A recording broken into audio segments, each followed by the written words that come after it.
Tony! Fuck you, Tony! What's your name? Ezekiel! Fuck you, Ezekiel! Fuck you! Fuck you! Whoa, had to switch up on the flow, gotta keep them on their toes. I move quick, I make the most, while they copy what I wrote. Follow everything I post, never trip about a clone, cause they know what's a sheep to a goat. Yeah. Welcome to the main event. Applying pressure, but I promise they ain't make it then. In their heads, living free, I ain't paying rent. Wake up in the AM, making G's like Mercedes-Benz. Whoa, hey, please don't take offense. It isn't you, I'm just not interested in making friends. My biggest fear is finding out that this came and went. So go ahead, but I'm staying in. No, hold on. Let me finish my point, you jerk. You don't call your dad a jerk. Well, you're being a jerk. We just had one of our guests on, Jason Fry, talking about the Celtics are going to win their 19th championship. So what have you got to say about that? Who this Jason Fry character is, he was talking about doing hard shit. Well, his prediction is bullshit. Okay. All right.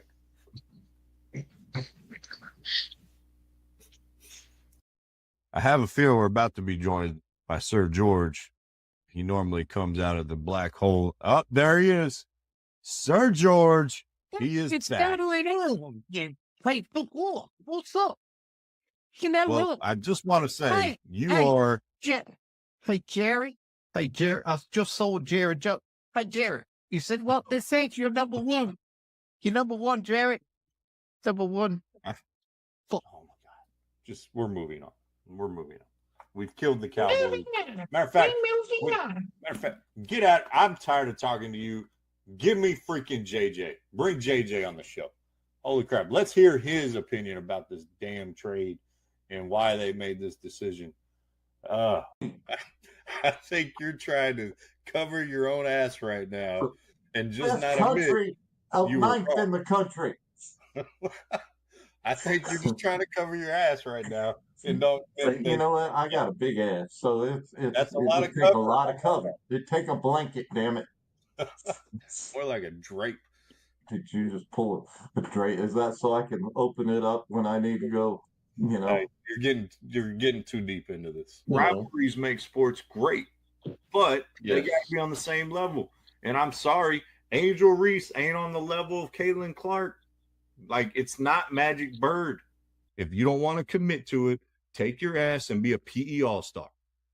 First off, you need to get your facts effing straight. How do you like me now? How do you like me now? What? You're the coach. Shut up, dude. All you haters, shut the hell up. Just shut the hell up. Whoa. I won 5 Super Bowls, damn it. How dare you call the Cowboys a shit team? Watch the Cowboys. It'll be fun, they said. Bloody fucking hell, it was no fun. It was like riding a train around one of the Kardashians' asses, and you just disappear into this abyss of ice. Somehow he talked about buttholes that made me hungry for a PBJ sandwich. It's 35-7, and it's only 7 because you just scored. Shut up. Are you telling me coaches like Coach Popovich does plays in spaghetti noodles? The thing about Coach Popovich is he actually liked to use popcorn with super glue. Popcorn with super glue? Yeah, he would put super glue little magnets on the bottom, and then he would arrange them on the board, and he would like color them different colors, and that would signify the opponents. And yeah, Are those the players? I don't want to give away any industry secrets on that particular thing, but yeah, I'm just gonna say you gotta. Yeah, I don't really know what I'm saying no more. And they're playing with sticks, and they're playing with a little puck all the time. Expert analysis right there. They play with The puck. sticks and pucks. Trying to grow the game, man. Global game. These people, they don't give a damn. Oh, you didn't know? Your ass better call somebody!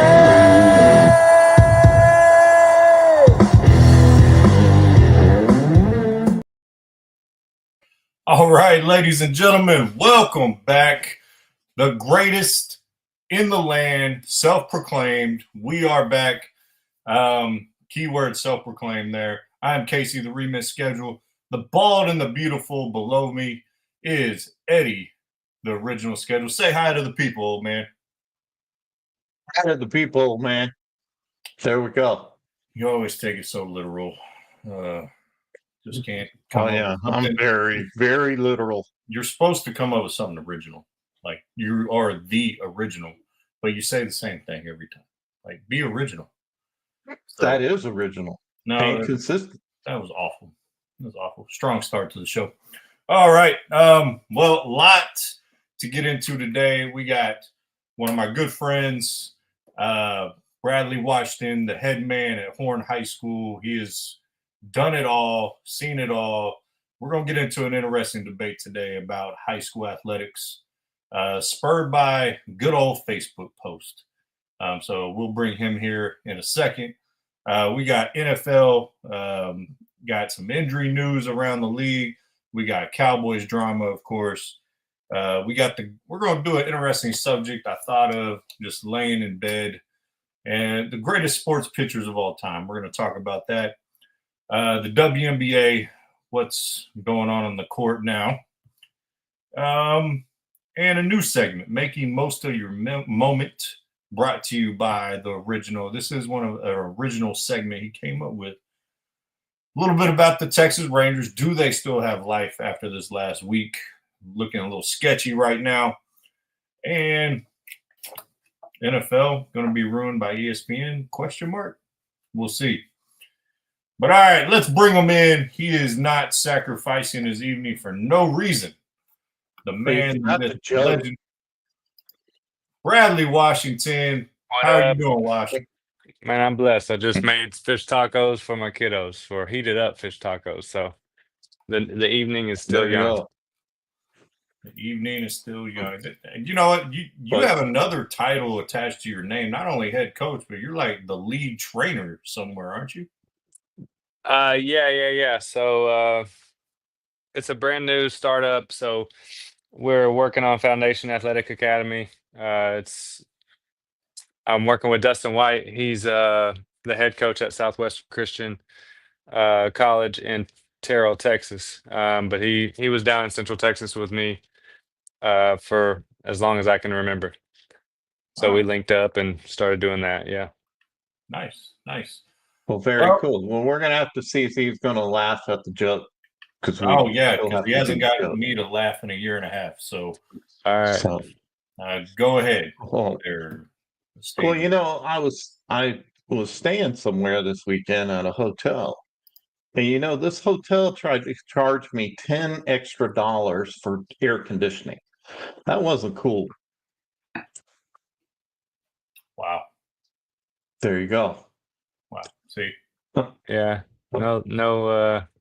Oh. No, didn't work. I heard there was a man. delay in the sound. Actually, yeah. Oh, is that what it was? Yeah, that's exactly what it was, man. Oh, no, that's well, there you go. That was terrible. So, Casey, you're a newly married man, huh?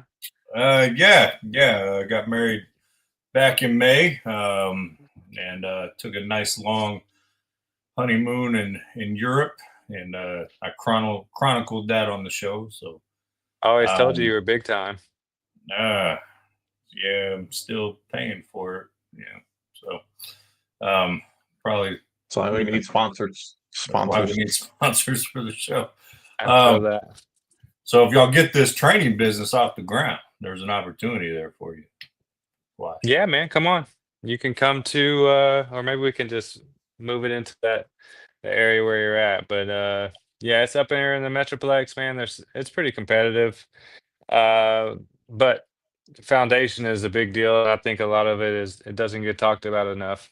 Everybody wants to dribble around cones and do all the things, and the foundation of it is, yeah, you want to get better, but I might need somebody in my face every once in a while instead of me just working on air. I got you. And then panicking once the game starts. So I've never seen a kid do that, have we? I mean, we were in Leander together And so I think we saw a little bit of it. Oh man. Well, I got put in purgatory at B team freshman, so I got to see a lot of that. And Actually, you my had some B ballers. squads, Don't play. my B squads were pretty solid actually. I think See? so.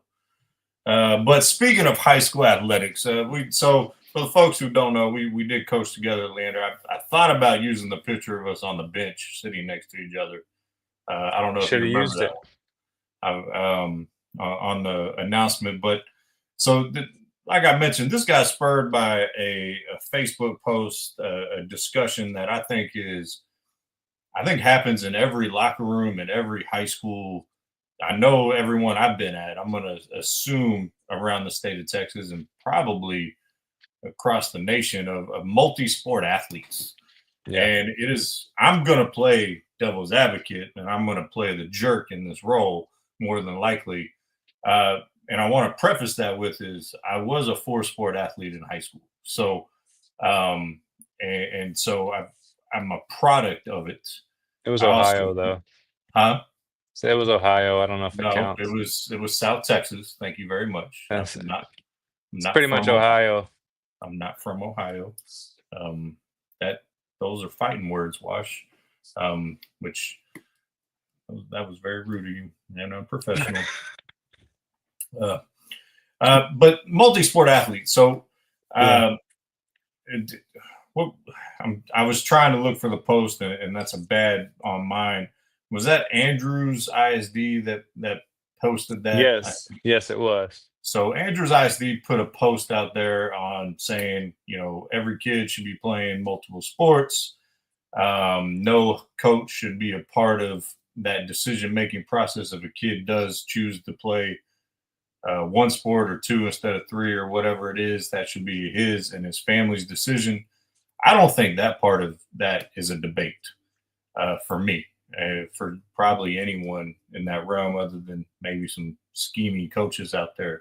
But I think there is a debate here to be had with some players in high school and the certain level that they're at. And so I do want to put this out there, and I want you to start kind of talking about your viewpoint on it. But I want to say this, man. Wash, man, you are like the best dude I've ever met in high school athletics, as far as your care for the kids, how you approach them, your beliefs, and bringing those beliefs to make a positive impact on players and students. And so I want the people to know that. So I appreciate that. So you, regardless of situation, athletic ability, level, you are in the corner of kids should be playing everything. Would that be accurate? I don't know that that's accurate. I mean, there's the skinny stick twig kid that maybe they only want to play tennis or basketball or baseball or whatever. Like, to me, that's let them go do that, right? But I say if a kid has the want to, then why not? My thought process is they only get 4 years, and so I've been able to work at the 2A level and the 4A level and the 5A level and the 6A level. So at every level that I've worked at, I've had kids do multiple things, and some of those, did it hurt at the time because it might have made our team a little bit worse at the time? Sure. But it's not about me. And if that's the reason that we're in this, then I think that's the problem, right? Recently just came from North Forney where we had a kid who was a junior, hadn't played football, I think, since the 5th grade, 6'7", 270. He's probably a D3 basketball kid. He goes out to the indoor and gets an offer the very first day. And now he's committed to Baylor. So I think if we wouldn't have shown him support, he would have been hesitant to go chase that. And now he's going to get his school paid for, and then with NIL, he'll get even more than that. Pops, you got anything before I? Well, no, I mean, I think I'm gonna let you guys talk a little bit more on this, but my thing is multi. When I grew up, if you didn't have kids play different sports, you didn't have enough to fill the rosters. And I think that's just because the population wasn't as much as it is these days. Obviously, so um, we were very used to having to play during my growing up, um, playing multiple sports if you had that talent. And I think it was encouraged because there wasn't as much pressure as the kids now have to try and to go to the next level. And there obviously was not as much exposure. You could, you could be fairly terrible on the baseball team, be a good football player. No one really knew about your baseball because there was no social media. I mean, obviously people in the school, but I just think it was something that was kind of expected, for most athletes to play more. Most of the football players played basketball all the time. So it was just kind of standard during my time. But I think it's now you have so many kids in the school that has changed things somewhat. So that's going to be a point you just brought that up. That's going to be a point I have here in a minute. But you mentioned the kid you had last year. 6'7", 270 is not your average kid, right? Yeah. And I hear this argument, and I hate this argument, to be honest with you. Okay, let me give you one more. I think you put this in the post. 5'9", 160, whatever. Average guard. His senior year says, I want to go play football, coach. I said, yeah, man, you go for it. He's at he went to Texas Lutheran to play football on a football, to go do that. And to me, if I would have been like, hey man, you can't go. I had another kid go to Trinity Valley Christian. He was a sophomore on varsity at Midway, at Waco Midway, the 6A Waco Midway, where we probably could have said, no, man, you're okay. We're going to keep you off. I mean, I know you remember Pedro from Leander. Mm-hmm. Yeah, he went and played at SMU. And he was a football, basketball, soccer kid. And that's the 5A, 6A level. And I thought he was a pretty decent little guard for us. So the point I was trying to make, and I'll still make it, is even at 5'9", 160, there's something, an attribute that kid had to have as far as speed that put him into a top, level of an athlete or some sort of athleticism. And I would say basketball players going to football, kids who traditionally have played basketball, it's an easier transition. We just had a tight end go in the Hall of Fame and not play down in college football. Antonio Gates. So the argument that I hear a lot of times is Division I players, not over 90% of them play multi-sports. They're Division I athletes. That's not who I think this debate is for. Like they could step on any court. They have the athleticism. Athleticism at the high school level is such a important factor in winning. You can make up for your skill set. Right? Would you agree with that? For sure. Right. So I think the debate when it comes to multi-sport athletes isn't the top guys that could step onto a field, a court, a baseball field and hit a baseball, throw and catch. All those. That's not where I think the debate is. I think it's the mid guys that coaches and programs have issues with when they start talking about this. Because if you do break it down to a mid-level guy, a guy that if they stay in one sport could be an above average contributor to that team, whatever sport it is. But if they split time, they're going to be below average in both. And then they don't contribute to either. That's where I think the discussion has to be had, because if you're not working on your game, as the old man mentioned, somebody is. And in today's world, somebody's working on their game and their skill levels, even if they're a little less talented than you at an average level or below average level, they're going to surpass you. if you're splitting time in that realm. Is it not fair to that kid to lay it I out like don't that? know if that's true because you talked about parents, right? You said Mhm. that it's them and the kids' responsibility to kind of figure out what you want to do, right? And I think a sign of good parenting, I'll use another kid from Davenport, a 4A high school. He Mhm. played basketball, point guard, played quarterback, and he played baseball. If you would have asked me his freshman year which one he was going to go play, he probably would. I would have said he was going to go play quarterback. Um, and then he ended up going to play baseball at the collegiate level. But when he was with us, he was not a he wasn't your typical, hey, well, I'm in football season, so I'm just going to work on football. I'm a multi-sport athlete, and so Dad would hit me up and say, "Hey, can we get some work in the gym?" And this is during football season, and so for me as a coach, I went to our head football coach and said, "Hey, I got this guy. I'm gonna make sure that he's not playing in any games. But are you good with him being in the gym?" And the answer was always yes. And I think that's what made Davenport such a special place. Um, as far as the kids that are in the gym year round, just because you're in the gym doesn't mean you're getting better.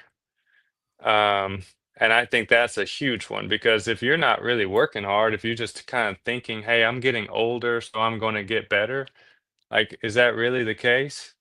Now, if you got a kid that's a gym rat and staying in the gym and getting shots up after school and getting work in before school and getting workouts in, there's a big difference there, right? But how many kids are like that?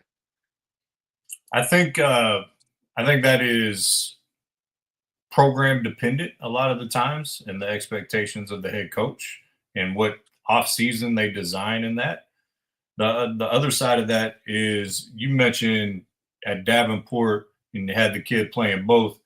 Here's where I have an issue on the coaching side of it, of not necessarily kids playing multi sports, but the lack of support between programs. Because if Yeah. you're going to talk about this and you're going to be about it, you have to be about it. So, for instance, if that kid is a football, basketball kid, because that's you have this with baseball as well, but baseball goes towards till March till the summer, so you kind of, but you are in season that whole time. But if you're in basketball off season, football off season coincide, that kid during the period should be splitting time between both sports. 1 week he's 3 days football, 2 days he's basketball. The next week it flips. Like the school I just came for. During football season? No, during the when they're both in off season. Are you saying in the spring? Yeah, in the Yeah, spring yeah, after absolutely. basketball season's over. So that should be thing. But I'll give you an example. During basketball season, the school I just went to, and they were accommodating. The school I just left, I'm not knocking them for the most part. Our AC and head football coach uh, was great. But when it came to football kids coming to basketball, they had to lift during the period before we even got them. So now they're exhausted before they even get to the basketball court. It's a wash period for the freshmen and JV kids because half their teammates are lifting. There's lack of time to develop any type of skill, any type of camaraderie, playbook, defensive scheme, all that stuff. So if you're a high school program that's going to talk about it, then you have to be about it. When I was at Caldwell, 4A, we got a Mhm. new head football coach. The previous one, Coach Patterson, who hired me, we didn't see everything eye to eye, but he worked with me, and I had my kids in off season most of the time. The new guy comes in and says, I was like, how many times am I going to have my basketball kids during the week? And he said, you're not. They're going to be out there doing football stuff. They're going to be out there in the football weight room. And I was all like, my guys can't be out of the gym. And you're asking my guys to put in even more work outside of school because you don't actually want to be what you're talking about. So I think it's very heavily in the schools to, if you're going to talk about multi-sport, especially it has to be set by that head football coach that we need to support this. And I truly don't think that's where it is everywhere. It's definitely not. I mean, you know that I've worked at a ton of schools. Um, but one thing you said that is the alarm is you said my guys, right? So when you say my guys to a head football coach, what's his response going to be? Well, they're not your guys, they're our school's guys, or they're a receiver, right? And his job as an athletic coordinator is to coordinate the best plan for the kid, right? And for these coaches. And so JD Zimmerhansel is the head football coach at Davenport, athletic coordinator. And so in the spring we had a plan. There's 5 days in the week. So it was 2 football days, 2 basketball days, and then on Fridays he went outside or he came to us. But we didn't put it in the hands of the kid. We just made the decision for them because again, if you're going to be a multi-sport kid, this is what you're going to do, right? This is the plan that we've set for you to be successful, and any work that you want to get outside of this, like awesome.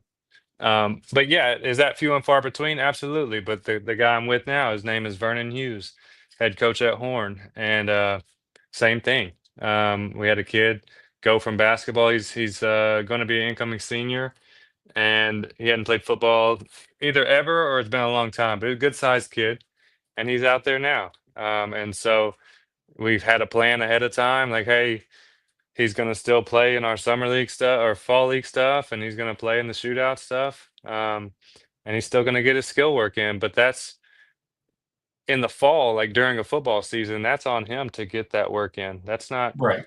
and then in the spring, you can't say, like, that's where the coaches have to work together, right? Because we can't say, well, you're not coming out here. Well, of course. So once you get onto him, guess what he's going to do?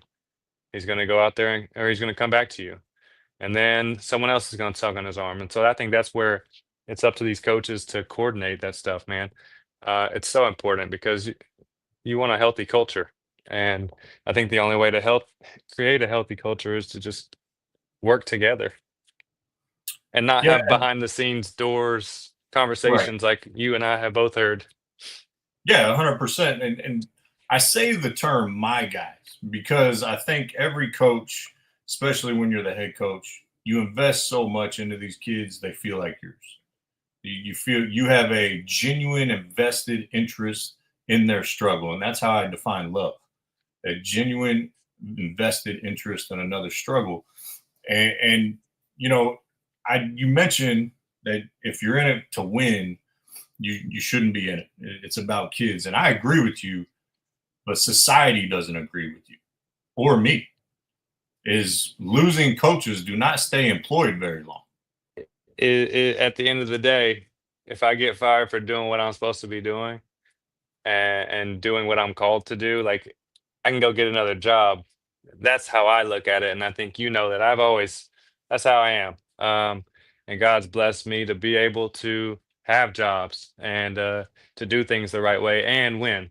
And so I'm a firm believer that if you're doing things how you're supposed to do them, you'll be successful. And even if, let's just say you're 5-25, who is happy with you is maybe it's your principal, maybe it's your athletic director, because guess who's not at their doorstep? Parents. You're doing what's best for the kids during the 4 years that they have you. And we want to win. Everybody wants to win. But if I'm taking shortcuts or if I'm hoarding kids to do that, or if I'm having a backdoor conversation with a kid telling them, hey, you can't play football, you can't play baseball, you're not going to have a spot when you come back here. Like, we all know that those conversations happen. But that's, like, again, the people that are having those conversations behind doors probably shouldn't have a job. They shouldn't be working with high school kids because they're using hey, I'm 35, hey, I'm 40, I've been there, done that, I know better than you. And they're just kind of forcing themselves on the kid or forcing themselves on that family. Is it fair not to have I agree with you in that post that you shouldn't have the conversation to influence the kid decisions, but I had a coach explain it to me like this one time. He's been a college coach, high school coach. He was the coach or the dad of one of my point guards who went to college. And he's when he would sit down a kid who has a little bit of talent or may need a little more work, he would lay it out like this. And let me ask you if this is fair. He goes, if you want to go, I'll support you 100%. I'll be your biggest cheerleader. But and this kind of goes to the point where there are so many kids in athletics now, and there's pressure now for kids to get a scholarship. And now you add the pressure of NIL and trying to get that type of thing. A lot of households put that pressure on their kid, and that's a whole different conversation for a different day. But if you talk to the kid and say, hey, if you're not working on this skill, because I think basketball is a skill game, baseball is a skill game, golf, tennis are all skill games. If you're not continuing working on this skill over the course of 4 years, you're missing out on 2 years of development total in the springtime/summer if you're not working on that your game. So if you choose to go that route and you split that time, that's why I said I think you have to have an honest conversation with a guy that's a mid guy who could potentially help a program, but if he's splitting time and doesn't work equally hard, or we know how kids get, it's then he's subpar in both sports and he doesn't contribute to either. That's where I think the difficult conversation and you have to be fair to that kid to lay it out like that. You can go play football, but you're just going to stand on the sideline all fall when you could have been in the gym and you had a role for our team. Well, now this kid's in the gym, he developed, but you were ahead of him originally. Like, that's just, Yeah, I is mean, it I fair think to have there's that type of conversation? definitely to say like, hey, you understand, like when you go out there that everyone else is going to keep working, and so you put it in.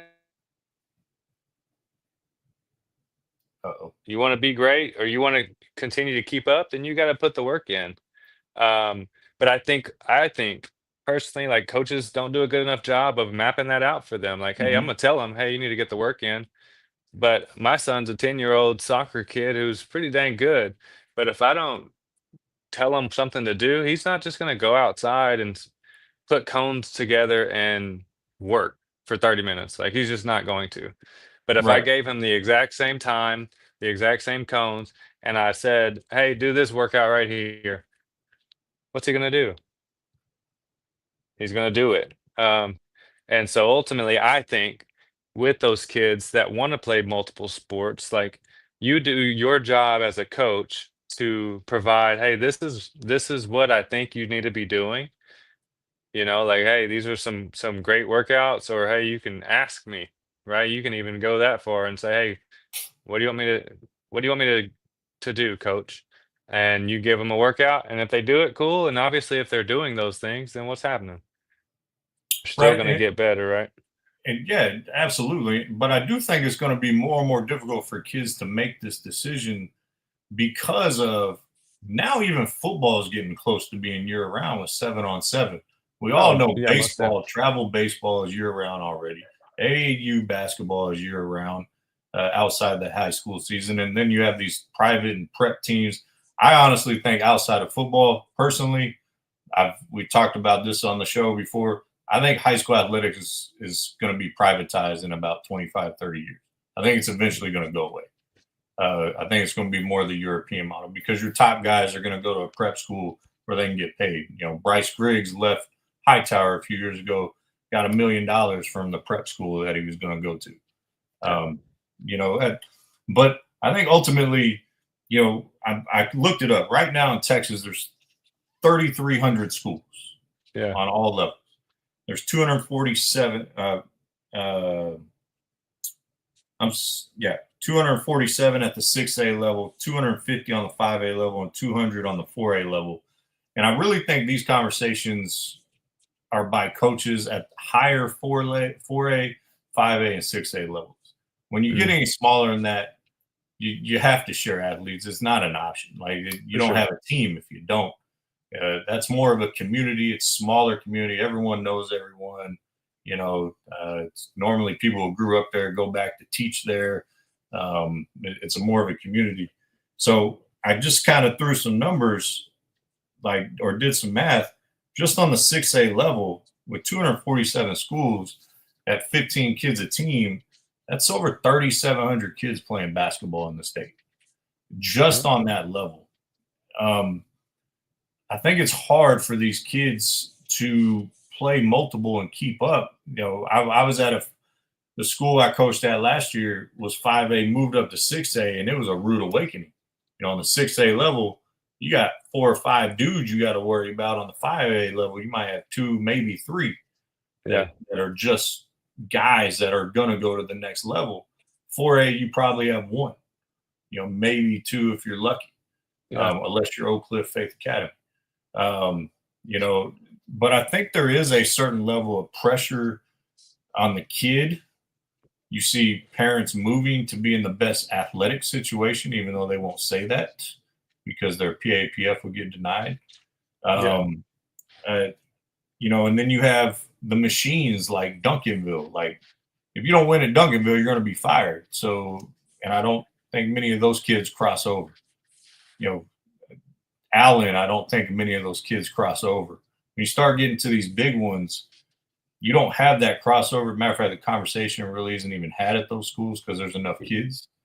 Well, I don't even know that it's because there's enough kids. It's that the kids that are moving there specifically to go do that. Right. So like Coach Ciboletta, those guys are coming over there to go play for Coach Sip.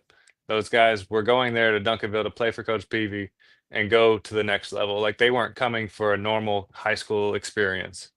Right. Very few kids are growing up in Duncanville and going to Duncanville. Same thing with Allen. Like you said 15 kids per team. Like, yeah, that's sure, 12 to 15 kids, but how many of those kids are actually playing on a lot of those teams? Like, when we went to the regional finals. Yeah, when we went to regional finals, I think 7 played. Yeah. So it's even more elite, right? So but that's you less have kids. this number of kids, and then because basketball is an elite sport when it comes to picking your team, you got 5 guys on the court, which I think it makes even more pressure on a kid to make that decision whether they should focus on this and be a contributor or even develop into a starter or an all-district player, or should I sit down and say I just want to enjoy my high school experience? We had a kid at Mag West that where I was last year. He wanted to play with his friends in football, and we were like, how come your friends never came and played basketball with you the last 4 years? Because they wanted to play a sport together. And there was rumors for the last 3 years that they were going to come play basketball, apparently. And he said, well, they might still come play, but I want to go play football. We're like, hey, go do it. Now he's starting receiver for him, and totally get it. And I'm happy. Well, I'm going to jump in here as a parent, okay, because you guys are talking from a coach's perspective. Because the kid goes to school for something other than sports. They go for academics to learn.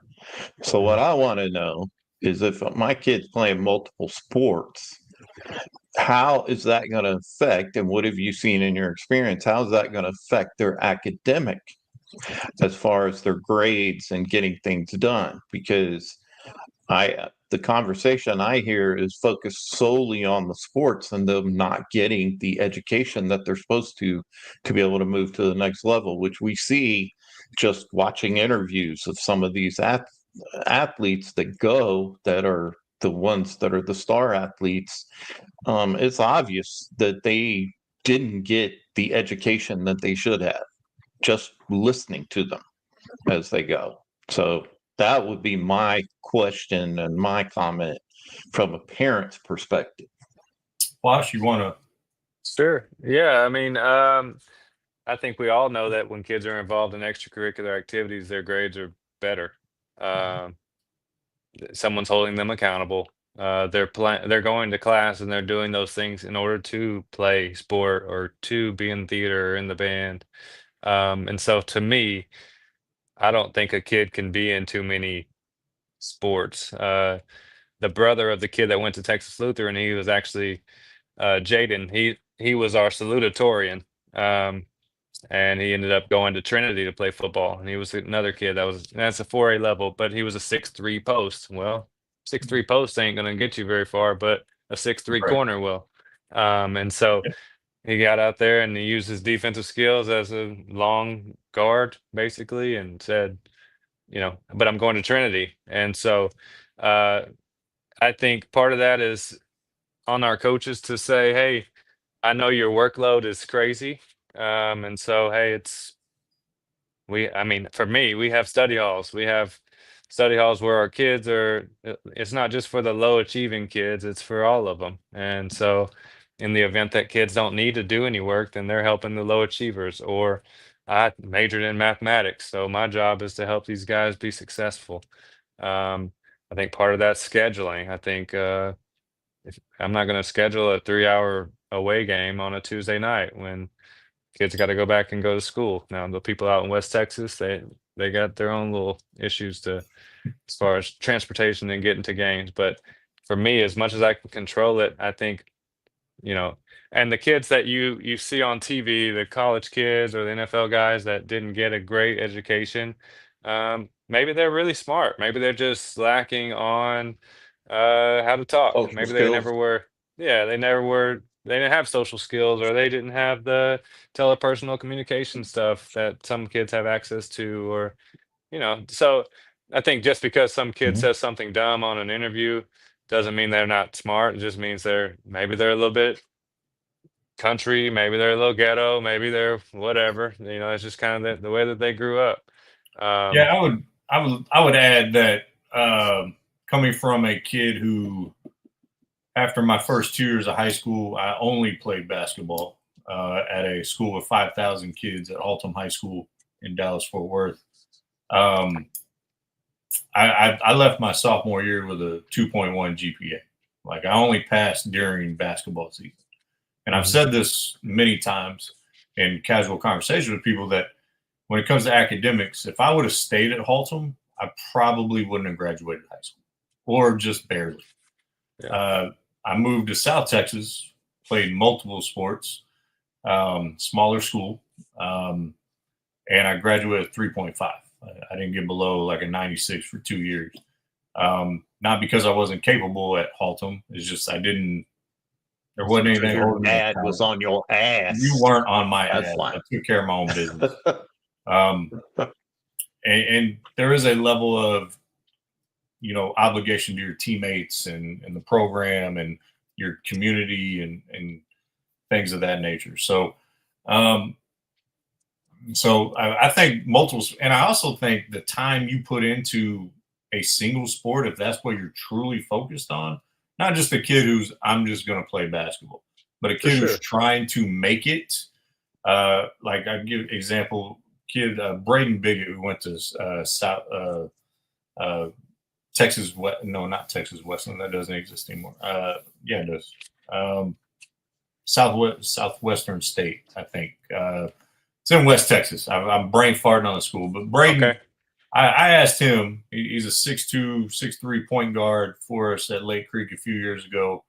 And I asked him because he did a little bit of track, ran the 800, but that was about it.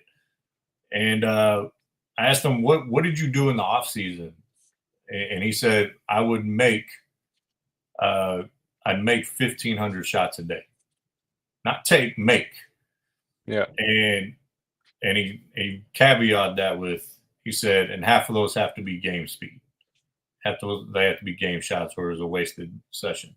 And then during the season, it was 500 or so. So I think if in today's world, if you're focused on one sport, you're still putting in very similar time to playing multiple sports. If not more, right? Because you're putting all Right. your eggs in that basket, and I know this is my ticket, and I love it so much that I'm willing to give up everything else. Like my 10-year-old son wants to specialize and just play soccer. I said, nope, we cannot do that today. Because I've seen what happens when kids get burnt out by crazy parents, or even just because they're around it too much. Right. But yeah, like you said, they have to pour into it. You're going to get out what you put in, and So often we see kids who are pretty good when they leave for college to play basketball, and then they come back and they're either defeated or they're just that much better. Right. And it's because when they got there, they say, "Oh, this is what it really is supposed to look like." When they see those older guys that are in this gym and they have access, right?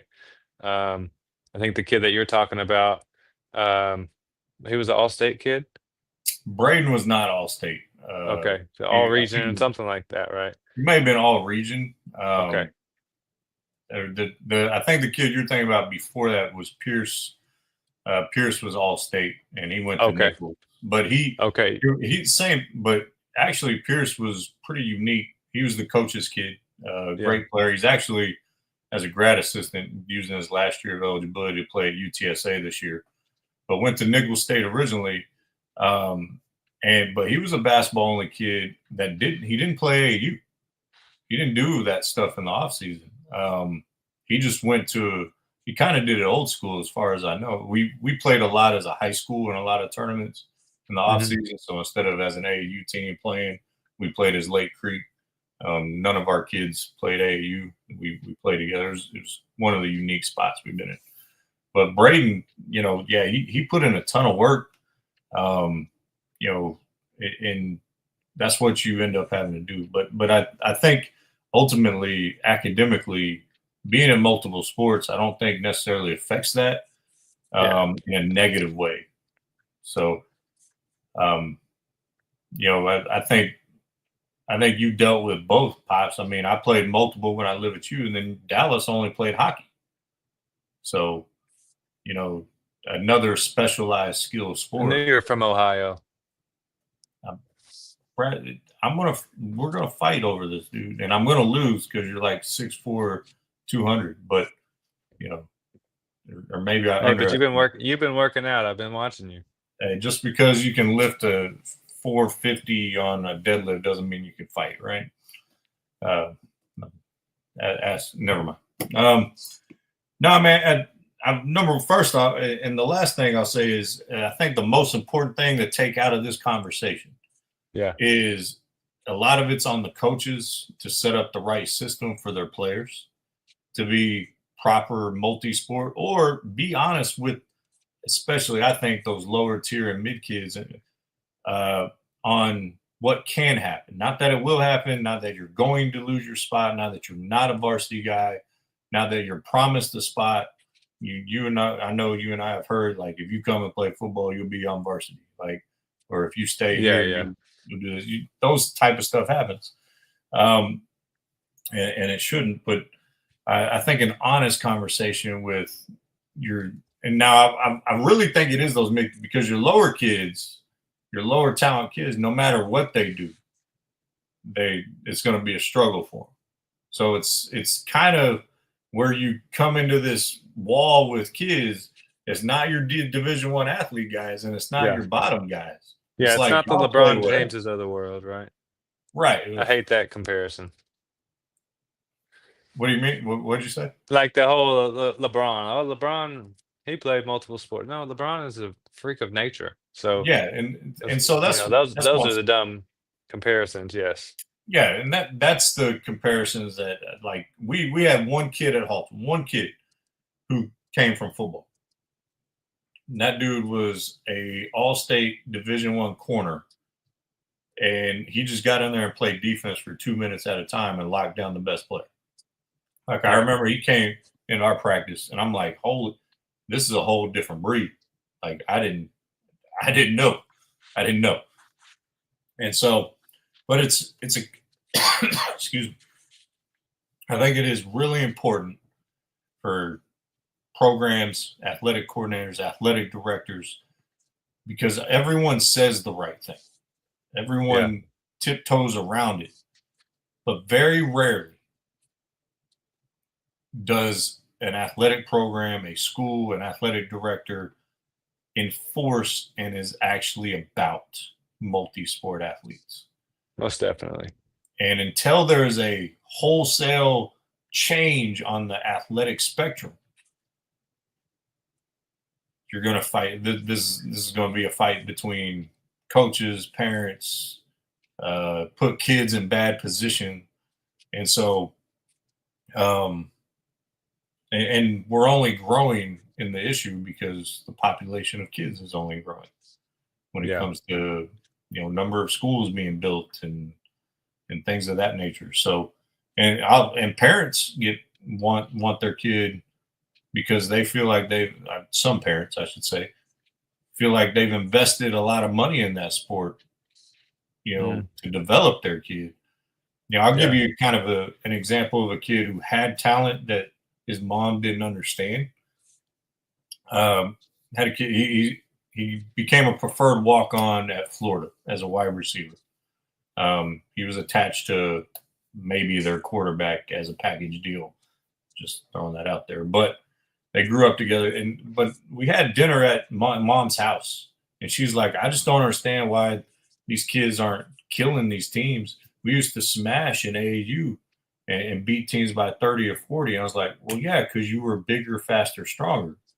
That gap has changed. And during the season, during football season, he's not at the court working on his game. But during basketball season, you have him at the footwork king working on his receiver routes. Yeah. So you're not splitting the time evenly for your own kid. So, don't be upset that he didn't put in the time and he's not getting the results that you want for him and that he wants. Most definitely. And I have, I'm an advocate, right? But I have had a kid where he was so at Davenport, we were terrible when we started, right? And we slowly got better and whatever. But we had kids that played varsity basketball that shouldn't really have been out there. So we had a kid that was a two-sport or a 2-year varsity guy. Going into his senior year, he decided he wanted to play football. And, we were getting better. So we knew, man, you can go, and we support you. But again, everyone's here getting better. Our growth there was kind of exponential. It was pretty awesome to watch. But he came back from football, and he wasn't a starter anymore. He's been a starter for 2 years, and he didn't like that. And so he made it probably another week or two, and he just bowed out. And it was, as a coach, that's tough because you've built a relationship with this guy. But like you said, the communication factor is important. If you tell them ahead of time, and then you're true to your word. Hey, we are going to continue to get better, and if you keep working, great. And if you don't, you're going to be behind when you come back, and you're going to kind of accept whatever role that you have now. And that kid wasn't willing to accept that. And so, yeah, there are those cases where those kids go make that choice to go play another sport, and it doesn't work out for them. That's not my control. I'm going to do what I can. I'm going to control what I can control. I'm going to be as honest as possible when it comes to all that stuff and talking to parents about it. But ultimately, who's going to play? I tell our kids all the time, we want to win as coaches, right? So why would I play a kid that I know is going to make us lose? Right.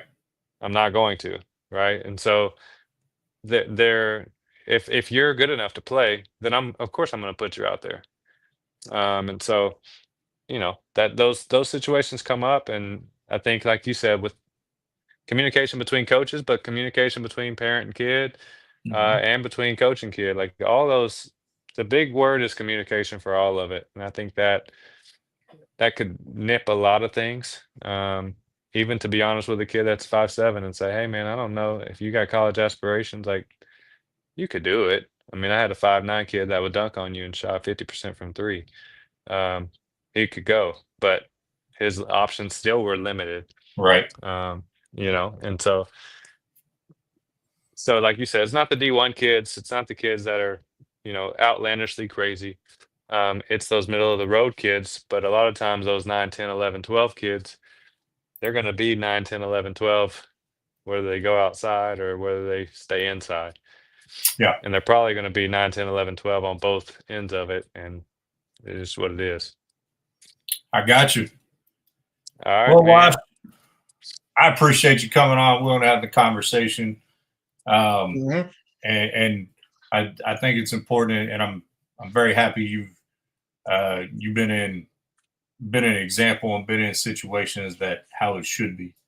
in high school athletics, especially on the coaching side and working together, because at the end of the day,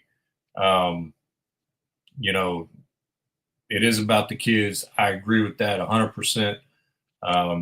You know, and just because I decided to walk away this year doesn't mean I don't believe that by any means. Yeah. Because a lot of kids are looking for that attachment to their school, and so many of them get it through athletics and need strong, positive male and female role models on their coaching staff, and not coaches who are shady about things or not true to their word. And a lot of great coaches out there. There's by far more good ones than bad ones. But as we know, a few, you know, kind of tainted. So Yes, sir. No names will be announced. I wasn't gonna go there. Yeah. But I appreciate you guys, man. Appreciate the conversation. Hopefully it won't be the last time that I'm on. Yeah, we'll definitely check in with you, and I know you're busy with training, and you got the school year coming up, but I'd love to have you come on and maybe just talk a little just normal sports with us. Yeah, man. Well, we get to see Duncanville twice this year because they're in our district, so I'll let you know how that goes. Well, if my schedule is as free as it is now, I may make the trip to go up there and see it. Come on, man. We got the toughest district in the state of Texas. So oh man. I'll be in prayer for you on that one. Hey, it's all you need. 100%. 100%. Appreciate you guys, man. Jags for life. Good to see you. All right, good seeing you too, Mr. Schedule. Take care of that big head kid over there. Take care, I'm brother. trying. All right, guys. I'm trying. All right, old man. Well, that takes us to about an hour. Let's get a commercial in. Let's hit it. Tired of lengthy proposals and waiting around on developers to try and match what you want or need? At Easy App AI Builder, we ditch the proposal and deliver your working app demo fast. No upfront costs. No upfront commitments. Just your app idea, brought to life within 24 to 48 hours. So why wait? Tell us your idea and we'll show you how it works. Get your free demo today at build.easyapai.com. All right. Check it out. easyapai.com. Free to check out.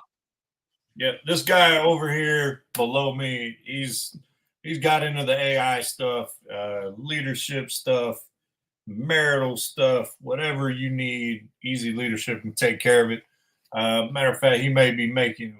We got to talk about the network first on it, but maybe putting together a website and an app for Tired Sports Network. You just never know, and that's all done by the man, the myth, the legend, the original below me. So, all right, let's get into some football talk. All right. All right. The NFL. I want to start on a positive because there's not a ton in the NFL positiveness right now. But this story right here, Nick Bosa. I just became a massive Nick Bosa fan. If you read this tweet by 49ers faithful here, he rejected a sponsorship deal because that group was disrespectful to vets.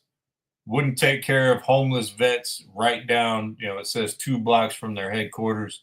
He said he chose principle over a paycheck, and that was a multi-million-dollar endorsement deal for them or for him. Shout out to Nick Bosa, man. If this is legit, I just became a huge fan. I'm sure it's legit. Bosa has been this way. I've always been a Bosa fan. I've always said I would love to have him on the Chargers or on the Cowboys. Obviously, we have his brother on the Chargers, but the thing is, Buffalo. Yeah. Oh, okay. Yeah, but the thing is he has always been a stand-up guy, and his play on the field, he backs it up. And nobody messes with him because he cares about he has, let me just put it this way, he has his values and no one's going to mess with that. And I And love that's it. just the way he is. I love it. Yeah. We obviously, our goal with this podcast is to make an impact in the veteran community. You know, and to see athletes like this, because we're both veterans ourselves, it speaks to our heart, our mind, our soul as who we are as vets. And to see a person take principle and his beliefs and what he thinks important over money is just absolutely refreshing. So, Nick Bosa, open invitation to come on this podcast anytime you want. I know we're small time. I know we ain't the big dogs, but you're more than welcome to come on here because we are in your corner, my man. 100%. Absolutely. And, you know, it's just like you said, it's all about the veterans and supporting no matter what team they're on, whether they're part of the Coasties, which I have a grandson. You obviously have a nephew there. Yeah, But he's for in all for the a life of services. ridicule from us, but you guys shut your mouth because you can't say anything unless you are a vet yourself. Yep. So yeah, most definitely. We want to support everybody. for all Willie was we in the can. Air Force. My cousin Willie was in the Air Force. He's in for a life of ridicule as well. But yes, I may have tried the Space Force, and it would have been an option when I was in. All right, Yeah, you definitely were a space cadet. So you're read between the lines, buddy. Read between there you go. the lines. Yeah. Okay. Whatever. By the way, I know how good a dude Wash is, our guest on the start of the show. I was all like, maybe I should have edited the intro for him coming on because I know that wasn't his bag. But, you know, it is what it is. We got injury news in the NFL. We're going to start here local with the Houston Texans. Gardner Johnson, the safety who came over from the world champion Eagles, he done, at least for a while. Injury. How do you think that impacts the good old Houston Texans? Does that eliminate them from the playoffs? What does that do? I don't know if I'm gonna say it's gonna eliminate them from the playoffs. It's definitely going to hurt them. But you know, they didn't have what last year, they didn't really have any big names on that defensive side of the ball. So obviously they're not going to be as dominant not having him out there. And what did they say? What was his injury, or have they got it so far? So they did say it's not going to require surgery, so he may be back during the season. But it is going to be probably minimum half the season. Okay.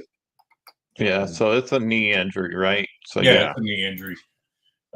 Yes. Hopefully he gets back. You know, I may be talking a lot of Texans soon here. That's all I'll say on that. But I don't. So I don't think it's going to affect their playoff hopes. I think it's definitely going to make things a little bit harder. But I think the Texans are not really known as a defensive team now. We got a defensive coach. Well, they do, yeah. They better shore up that side of the ball. But I'm going to say it's going to be more about C.J. Stroud and that offense. That's who got them there last time. And we're going to have to see how he does. You know, what are we going into? Year 3, year 4? Year 3. He was fantastic, phenomenal, amazing rookie year. Last year, not that great. I think they still made the playoffs, but he didn't play at the same level. So it's I will say their offensive line was very shady as well last year. So that had something to do with C.J. Stroud not playing at the same level. Well, that's typical though. It's typical. A rookie quarterback comes in and lights it up. The year after that, they're able to scheme against them, and so they don't have as good a year. There's very few that come into that second year and do as well as they did. I mean, I could point out plenty of examples of that. Oh, well, list them out, please, because it's normally the opposite. Dak, first off, his second year after his rookie year was not near as good. I can go to Josh Allen. His second year was not near as good. I can even go to let me think here. I can't think of the name. But even the great Chiefs quarterback right now, Mahomes, his second year wasn't that great after his rookie year. So hold typical. on.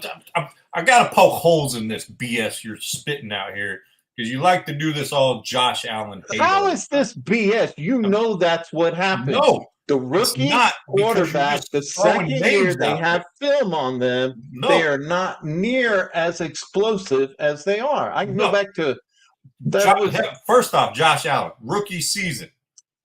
Okay?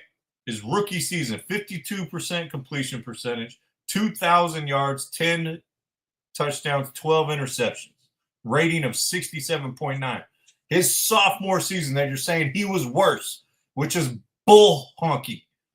58%, 6% increase, threw for 3,000 yards, 1,000 yards increase, doubled his touchdowns, cut his interceptions by 3 from 12 to 9, and his rating went up from 67 to 85.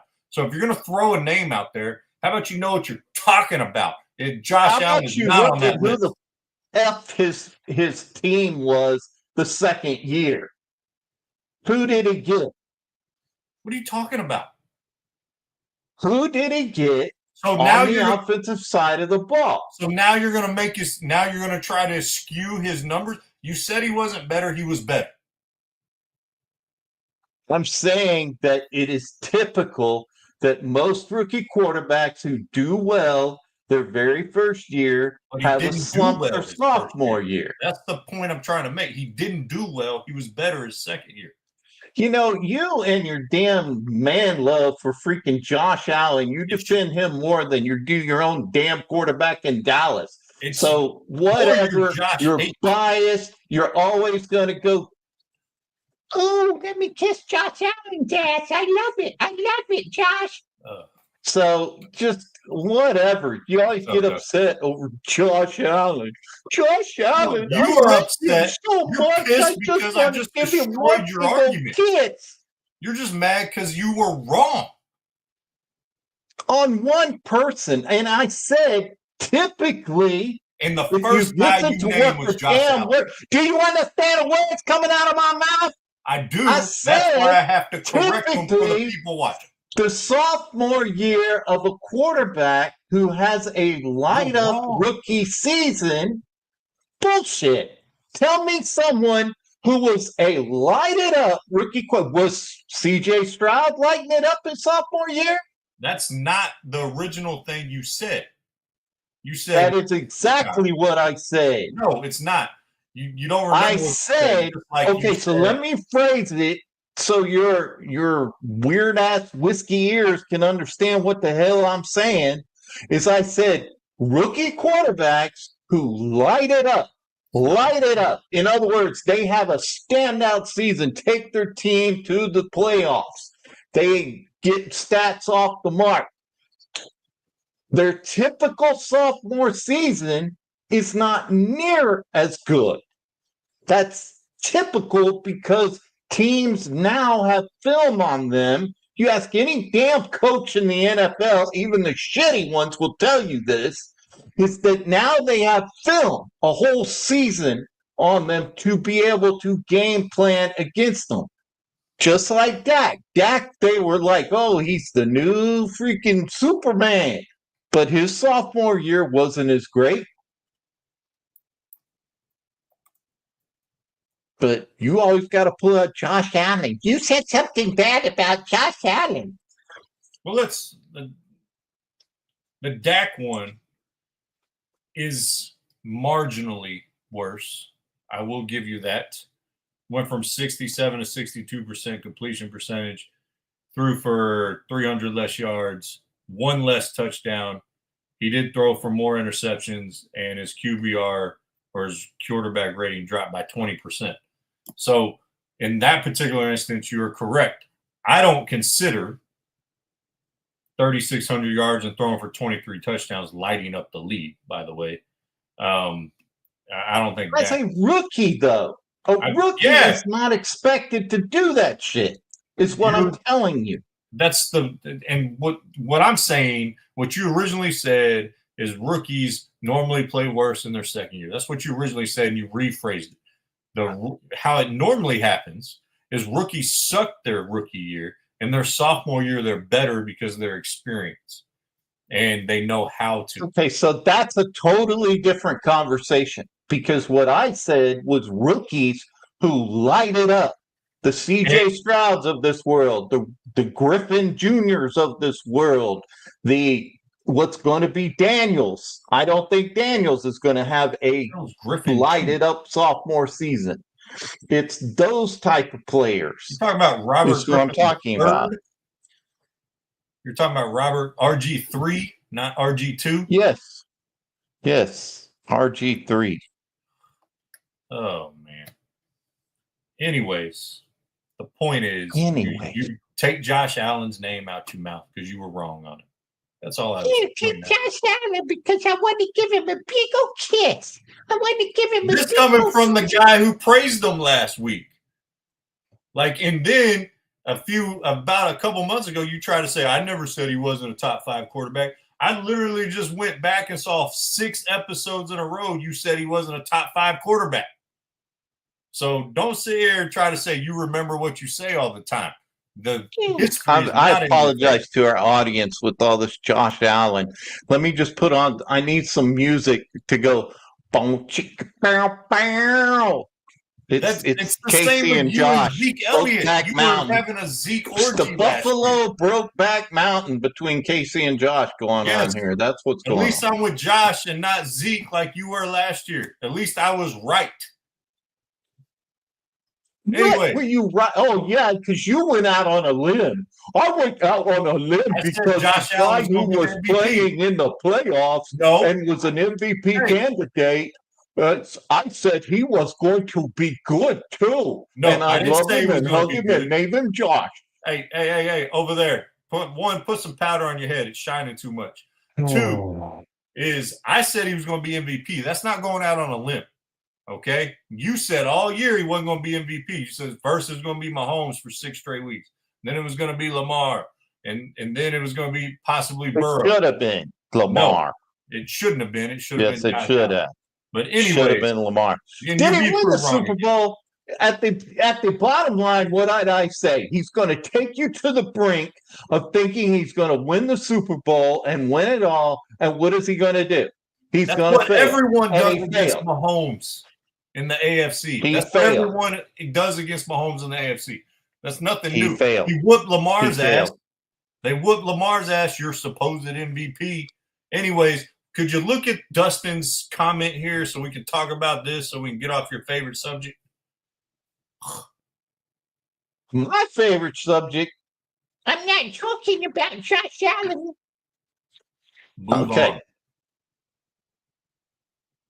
Move on. Yes. Read Justin's comment and let's go. I already made a comment on this. No, he's not. No, he's not. No. There's your comment. No, Jaden Daniels is not going to have because he's already got a receiver that wants the hell out. And they got Debo, though. It's so. What did he do the last couple of years? He's a big dude. He's not going to light it up. I would put Debo at freaking running back more than I would out at receiver. I don't know about that, but I think Jaden Daniels is a wait and see for me. Well, Dustin wants to keep the entertainment going. He thinks the Bills get it done this year. No. No, sir. Take it. They do not. My So, man, Dustin, feeling better. He is seeing clarity in his post health scare right now. I don't think the window's closing for Allen at all. But I don't know if they get it done this year. I don't know if I agree with that one. So, and he's saying Allen wins second MVP. But let's move on to another injury in the NFL. We had Gardner Johnson, Texans. I think a huge one that'll impact I know it's your second team. I kind of root for him just because I visited San Diego so much growing up when you were stationed there. Slater, the tackle for the Chargers, out for the year with a ruptured patella tendon. That's devastating for them. And I threw that over as you started drinking. That's bad timing on me. absolutely. I mean, it's once again, it's on the offensive line. And unfortunately, here's my thing, and this could almost be a sports pet peeve with the freaking NFL. Since they pansied it down and dare I say use another P word, have changed basically practices and training camp into flag football.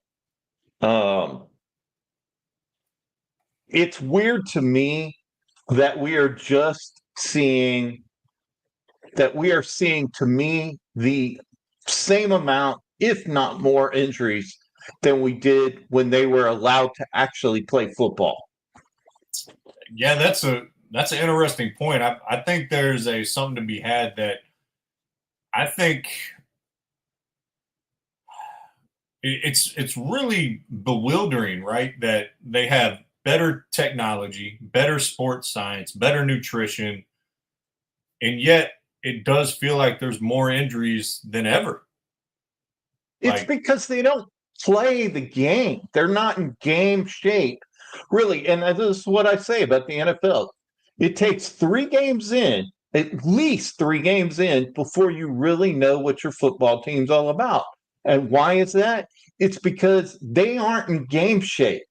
In the old days, during training camp and preseason, when they used to play the starters, by the time the first season game rolled around, they were pretty much in game shape because they had to play the game, and they weren't wearing these damn pillows on their head and shit like that.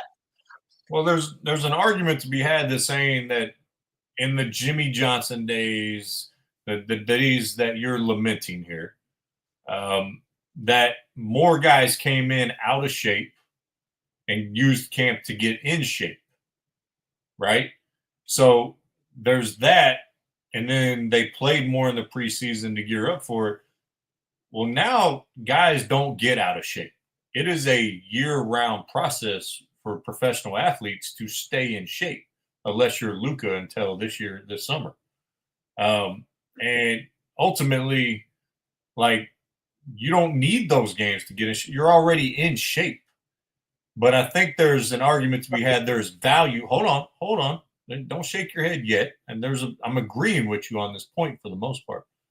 I think there's an argument to be had that the only way to really figure out the football player in a football situation is to put on the pads and hit in practice, to be physical, and to get a few games under your belt. Now, I'll caveat that is college football doesn't have a preseason, and they do fine. So I think the NFL would be fine if they just went straight into the season. But I think it's an interesting topic and point that you made on that particular subject. Well, you could say college football doesn't have a preseason, but for a lot of teams now, some of them elect to start off hot and heavy, like Texas going to play Ohio State in their first game. But, a lot of teams, especially the the contenders, or I should say the top 25 in college, will play Well, yeah, a lot of the lower level teams. And just because they know that's not really a preseason game, but it's not really a good season game. right. It's not like you're playing. But my whole thing about this with the NFL is that they have wussified it down to whereas football shaping the NFL to me is like no other game. It's because you're talking giants of men crashing into each other at full speed for 60 minutes, just going all out. And you cannot, you say they stay in shape year round. Yeah, they do, but they don't go and crash and crack heads like they do in a football game. And unfortunately, it's hurt the game because everybody's worried about injuries. And yeah, there's been some catastrophic injuries over the years in the NFL, but it's freaking football. It is football. Football is a sport of collision. It is a sport of emotion. And it's when you get into it and you're going to play football, you have to understand the risk. And I think the NFL has tried to make it so wussified. That's my word I'm making up and I'm using, wussified, because there's so much money in it now. You look at the Charger that just went down. They just paid him what, $113 million guaranteed, and now he's out the whole season. All right, so gone. Let's transition to that. Does that give any credence of why Jerry Jones doesn't want to pay Micah? No. Jerry Jones. There's a perfect example of what he said. Just because we pay him doesn't mean we're not going to have him. Well, there's two things here. First off, Jerry Jones, for some reason, and here's what they're going to end up doing, is that Jerry Jones is going to do the same shit he's always done. He's going to cost himself more money. And I don't get it. I've said it before. I said, you're running a damn business. And if you can, it's just like selling stock. You want to sell it high before it goes low. And it's the opposite in football. You want to get your guys signed low before everybody else goes high. But Jerry Jones says, I don't worry about the rest of them. And he cost himself millions and millions. And Michael would have been one who would have signed something if you put something really on the table at the end of last year before everybody else got freaking paid. And then, of course, he said, well, it's the normal way of negotiation. Well, it's your normal, stupid damn way of negotiation because you're costing yourself money and you're pissing off your fans. When you're all the fans in the stands at your freaking training camp that they paid money to get in to watch people practice, they're yelling, pay Micah, pay Micah.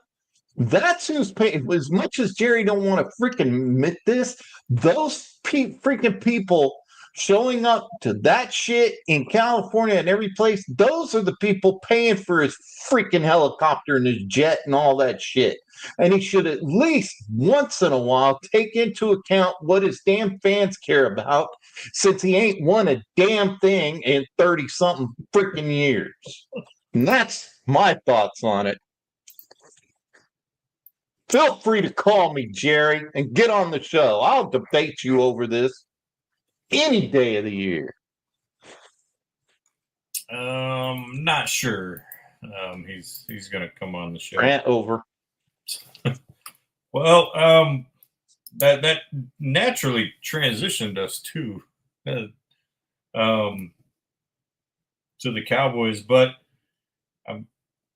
my thing with Micah in this situation is, yes, you do have a situation where you have control of him for the next 3 seasons. You can franchise tag him twice. So you can say that, oh, this should have been done. When you look at the perspective of the Cowboys, why should it be done? I have you for 3 more years. Like, I know you want the security of guaranteed money, but you're making X amount this year. You're going to be making 30 plus million next year if I franchise tag you, and then probably close to 40 million the next year if I franchise tag you again. So, and all that money every time I tag you is guaranteed. So I understand Micah wants the long-term deal. I get it. And I think he's gone about this the right way. I'm in Micah's corner, but if you look at this from the Cowboys' perspective, which I didn't before, why do I need to make a deal with you right now other than you being butthurt about not having a deal? Okay, you want me to tell you? Yeah, answer that. It's a serious question. It's a team sport, and you're hurting his motivation. You're hurting what I saw in this kid starting out. He wanted to be a Cowboy. He was a Cowboy fan, and he was living his dream. And now he's feeling like, and yeah, maybe once he gets this giant contract, which is what it's going to take, he's going to have to be paid more than everybody freaking else. You've hurt his psyche, so to speak. And not only that, you've got the whole damn team pretty much changing all their profile pictures to this guy. Why? Because they're standing behind him. Now, Jerry's squirt ass thinking is probably like, well, look, I'm creating some team camaraderie there because they're getting behind their teammate. Well, that's just stupid because it's not focused on football. It's focused on money, and it's focused on an outside distraction when they should be focused on football. And this is what pisses a lot of the former Dallas players off. I can't think of his name, but the guy who's normally out there who used to be a lineman for the Cowboys talks about this all the time, is that it's so focused on the distractions and being in the news that it's not focused on fucking football. Excuse my language. It should be focused on football and not the money and the distractions, which is what Jerry likes. Jerry likes to be in the news, whether it's bad, good, it don't matter to him because he's a senile old bastard. And he just needs to stop. And he needs to start thinking about winning. Jerry, you haven't won jack bone since Jimmy Johnson left. And I don't care about bringing in you won one without it. It doesn't matter with Barry Switzer because that team was not built by Barry Switzer. And Barry Switzer, I don't hold anything against. He was a great coach. He was a great coach all the way back to the Arkansas days when Jerry played with Jimmy and all that. It's a great series on Netflix. Check it out. But the bottom line is this is away from concentrating on football and why our damn Cowboys and why it's so damn hard to stay a fan of them because they used to be focused on football. You go back when Jerry signed Deion Sanders away from the 49ers back in the day. He did that because that was the best player that was going to give him the best opportunity to win. And that's what he was focused on. And that's exactly what they did. And now it's all about, I just want to be in the news. I just want people to look at me, look at me. It's the whole reason Jimmy Johnson's not there anymore. And I'm still pissed off over that. And that's 30-something damn years ago. Yeah. Yeah. Do you think he's going to miss games? Second rant over. Do you think he's going to miss games? Do you think he sits out? So Micah, I don't think Micah's the type that will do that. But because we went through the shit with CD last year. We went through the shit with Dak. And Zeke. But it just and Zach Martin. And I think it will get done, but it's being done stupidly. It's being done, but it's costing more money than it should. I don't disagree with you. I think you should have been signed in March. And now Micah's saying he's having back issues. Oh, well, that's the latest word out of camp. That way they can put him on the PUP list. Like that way he's on that list, so he doesn't have to actually hold out. Don't tell me you have back issues and you haven't done anything. Don't give me that bullshit. I don't believe that for a second. I think that's a made up story by him if he's the one putting it out there. But I just think from the team perspective, which is I don't know if a lot of people took that into consideration. I have you under contract essentially for 3 more seasons. There's no rush to get it signed now. Yes, if I sign you in 3 years, is it going to cost me $60 million a year? Probably.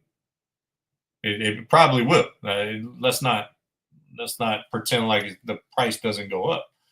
But if you're Micah, you have some leverage, but you're not in the Zeke, Dak, CeeDee Lamb, Zach Martin leverage situation.